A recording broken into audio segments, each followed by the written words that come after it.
జనాభాలో అగ్రభాగమైన యువతకు దిశానిర్దేశం చేసేందుకై యువత సమస్యలను చర్చించి పరిష్కారం అన్వేషించేందుకై యువత అవకాశాలు ఆకాంక్షలను సాధించేందుకై యువతను సన్మార్గంలో సామూహిక శక్తిగా మార్చేందుకై సురాజ్య సాధన దిశగా యువతను జాగృతం చేసేందుకై యువపథం యువపథం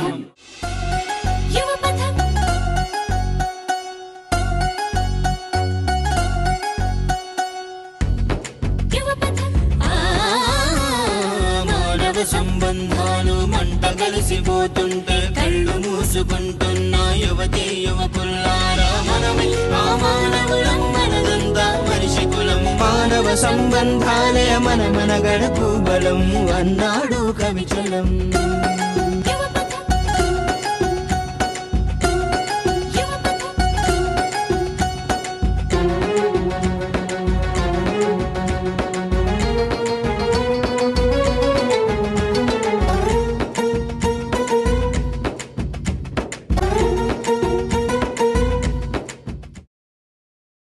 ఈ కార్యక్రమం ముఖ్య ఉద్దేశం ఏంటంటే మన రాష్ట్ర జనాభా 8 కోట్లు, మన దేశ జనాభా 120 కోట్లు. మన దేశానికంటే ఎక్కువ జనాభా ఉన్న దేశం ప్రపంచంలో ఒకటి. ఏదా దేశం? చైనా. మన దేశంలో 18 నుంచి 30 ఏండ్ల వయసు ఉండే యువత 25% ఉన్నారు. మన రాష్ట్రంలో 2 కోట్ల మంది ఉన్నారు ఈ వయసులో. ఎప్పుడైతే యూత్ లో ఎడ్యుకేషన్ ఉండి ఆస్పిరేషన్స్ ఉండి ఫ్రస్ట్రేషన్ పెరుగుతుందో అప్పుడు ఈజిప్ట్ తరహా విప్లవాలు కూడా వస్తాయి. కాబట్టి మనం ఇక్కడ ఏం ఆలోచించాలంటే ఇది ప్రజాస్వామ్యం, ఇటువంటి విప్లవాలు అవ్వని మనకు కూడా మంచిది కాదు. మనం ఏ విధంగా రాష్ట్రాన్ని కాపాడుకుంటాం, దేశాన్ని కాపాడుకుంటాం భవిష్యత్తు అంటే భవిష్యత్తు మీది. మీరు రాష్ట్రానికి భారం కాకూడదు, మీరు రాష్ట్రానికి సంపద కావాలా. మీకు సమస్యలు ఉంటాయి, వాటికి పరిష్కారాలు ఉంటాయి.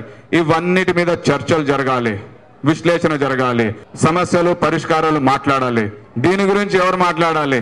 మేము కాదు, మీరు మాట్లాడాలి. మీకు సంబంధించిన సమస్యల మీద పరిష్కారాల గురించి విశ్లేషణ చేయడానికి యువత కోసం మీ దగ్గరికి రాష్ట్ర వ్యాప్తంగా తీసుకొస్తున్న కార్యక్రమం యువపథం. ఇప్పటి వరకు 30,000 మంది యువత మీలాంటి వాళ్ళు వచ్చి పాల్గొన్నారు. ఈ కార్యక్రమం రాజకీయాలకు, పార్టీలకు, కులాలకు, మతాలకు, ప్రాంతాలకు అతీతంగా చేస్తుంది. అనేక మంది యువత ఈ రోజు నిరుద్యోగం వల్ల బాధపడుతున్నారు. దానికి కారణం మెయిన్ గా పారిశ్రమలు నెలకొల్పకపోవడం వల్ల. అందులో యువత వచ్చి సరైన నాయకుల్ని ఎంచుకొని సరైన విధంగా మనం ముందుకు వెళ్లే విధంగా ఏదైనా ఒకటి ఎంచుకోకపోవడం వల్ల మెయిన్ గా కొద్దిమంది వ్యక్తులు సపోర్ట్ చేయడం వల్ల ఈ నిరుద్యోగత అనేది పెరుగుతూ ఉంది. దానికి యువత ముందుకొచ్చి పారిశ్రమలు నెలకొల్పుకునే విధంగా యువత కష్టపడి ఏదైనా పని చేసి బతకగలిగే విధంగా ఉన్నట్లయితే ఎక్కడ నిరుద్యోగత అనేది కనపడదు. కానీ అది చేయాలంటే యువతకి ముందు టాలెంట్ అవసరం. ఆ టాలెంట్ అనేది మనమే పెంచుకోవాలా, నేర్చుకోవాలా. ఆ టాలెంట్ని నేర్చుకున్న దగ్గర ఎక్కడైనా సరే మనం పోయి చేయగలము, ఈ మన టాలెంట్ మనం నిరూపించుకోగలము అని అనుకున్న దగ్గర ఒక పని అనేది దొరుకుతుంది. అలా చేయలేనప్పుడు ఎంత చదివినా అది వృధా అవుతుంది. అందుకని చెప్పేసి ప్రతి ఒక్కరూ చదువుకున్న దగ్గర ఒక టాలెంట్ అనేది మనం ఏర్పాటు చేసుకొని మనం టాలెంట్ సంపాదించుకున్న తర్వాత ఎక్కడైనా సరే మనం నిరూపించుకోగలము, మనం ఏదైనా సాధించగలం అనే కోరిక ఉన్నప్పుడు అది మనం ఎక్కడికి పోయినా సరే మన టాలెంట్ నిలబెడుతుంది. అలా కాదు, మనం ఎంత చదువుకున్నా కానీ ఎక్కడ వేసిన గొంగలి అక్కడే అనే విధంగా యువత తయారైనప్పుడు ఎప్పుడు కూడా అది డెవలప్ అయ్యేదానికి ఆస్కారం అనేది ఉండదు.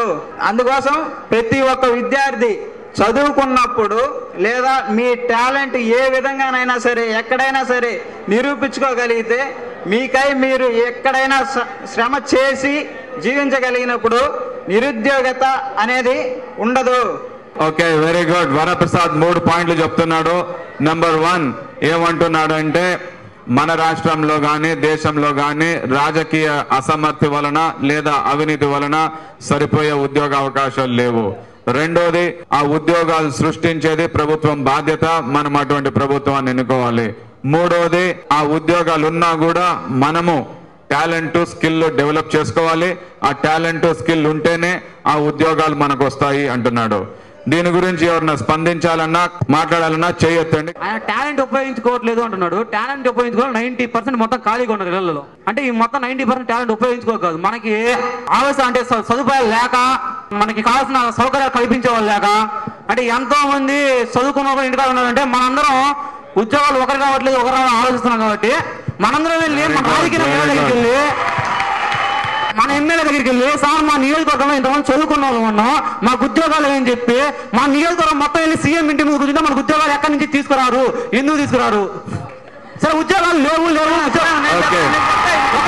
ఒక నిమిషం ఉద్యోగాలు కొరత అంటున్నారు. ఉద్యోగాలు కొరత అంటే దేశ జనాభా పెరిగింది ఓకే, కానీ పరిశ్రమలు అంటున్నారు పక్క దేశం నుంచి మనం తీసుకొస్తున్నారు. కానీ అక్కడ పనిచేసే వాళ్ళు కూడా పక్క దేశం నుంచి వస్తున్నారు. మన దేశంలో పనిచేసే వాళ్ళు లేరా? మనకు ఛాన్స్ లేదా? ఆ డబ్బు ఏదో మన వాళ్ళు పెడితే, మన దేశంలో పెడితే మనందరికీ ఉద్యోగాలు వస్తాయి. కాబట్టి మనం వాళ్ళ దగ్గరికి వెళ్ళి, డబ్బు అనేది ప్రతి ఒక్కరికి అందరి దగ్గర ఉంది, దాన్ని సరైన మార్గంలో అందరికి పంచాలనే భావన అందరికి వచ్చినప్పుడే అందరికి ఉపయోగపడుతుంది. అంతే. Very good. ఓకే, కిషోర్ ఏమంటున్నాడంటే టాలెంట్ ఉన్న వాళ్లకు 90% ఉన్నారు బయట ఉద్యోగాలు రాకుండా పోయి, ప్రభుత్వం అంటే ముఖ్యమంత్రి ఇంటి ముందు ధర్నా చేసినా కూడా వచ్చే పరిస్థితి లేదా ఉద్యోగాలకి. కాబట్టి నువ్వు చెప్పింది వాస్తవం కాదు, టాలెంట్ ఉన్న ఉద్యోగాలు రావు అంటున్నాడు. ఓకే, దానికి జవాబు చెప్పండి. దానికి మనం సరైన ప్రభుత్వాన్ని ఎంచుకొని మనకు పారిశ్రమలు చేసేటువంటి ప్రభుత్వాన్ని ఎంచుకున్నప్పుడైతే మనకు ఇక్కడ ఉద్యోగాలు రాకుండా ఎందుకు పోతాయి? Okay, very good. రాజకీయాల్లో యువత రావాలంటే నేను రాజకీయం పట్ల నాకు బాగా చాలా ఇష్టం అండి. నేను రాజకీయం ఎదగాలనుకుంటున్నాను. రాజకీయం ఎదగడం చాలా కారణాలు ఉన్నాయండి. ఇప్పుడు నేను ఒక సర్పంచ్ గా నిలబడాలంటేనే ఊర్లో ఉన్న వాళ్ళందరి గురించి తెలియాలి. తెలుసుకున్నా నేను నిలబడతాను. నేను అందరితో పరిచయంగా ఉంటాను. డబ్బు ఎవరికైతే ఇస్తారో వాడికే ఓటు వస్తుంది. కానీ నిజాయితీగా పనిచేసే వాడికి, నిజాయితీగా గ్రామాన్ని అభివృద్ధి చేసే వాడికి ఎవరు ఓటు వేస్తున్నారు చెప్పండి. అది నాకు పాటిస్తున్నాను. రాజకీయంలో రావాలంటే పలుకుబడి ఉండాలండి. తరతరాలుగా రాజకీయంలో వస్తూ ఉండాలి. అందుకు మాత్రమే అలా ఉంటే మాత్రమే రాజకీయాల్లోకి రావడానికి అవకాశాలు ఉన్నాయి. ఇప్పుడు కళ్ళారా మనకు కనపడుతుంది. మన సమాజం అలాగే ఉంది. ఎందుకు అభివృద్ధి చెందుతాం చెప్పండి? మనకి ఆ రాజకీయ డబ్బులు ఇచ్చి ఓటేసుకునే వాడికే రాజకీయాలు, నైతిక విలువలతో పోయేవాడికి రాజకీయాలు లేవు. రెండోది, వారసత్వంగా నా తండ్రి ప్రధానమంత్రి కాబట్టి నేనే ప్రధానమంత్రి, నా తండ్రి ముఖ్యమంత్రి కాబట్టి నేనే ముఖ్యమంత్రి, నా తండ్రి ఎమ్మెల్యే కాబట్టి నేనే ఎమ్మెల్యే అంటారు. కాబట్టి మీలాంటి వాళ్లకు అవకాశాలు రావు అంటున్నాడు కిరణ్ కుమార్. ఎవరమ్మా నీకు కావాలా మైక్? కావాలా మైక్ కావాలా?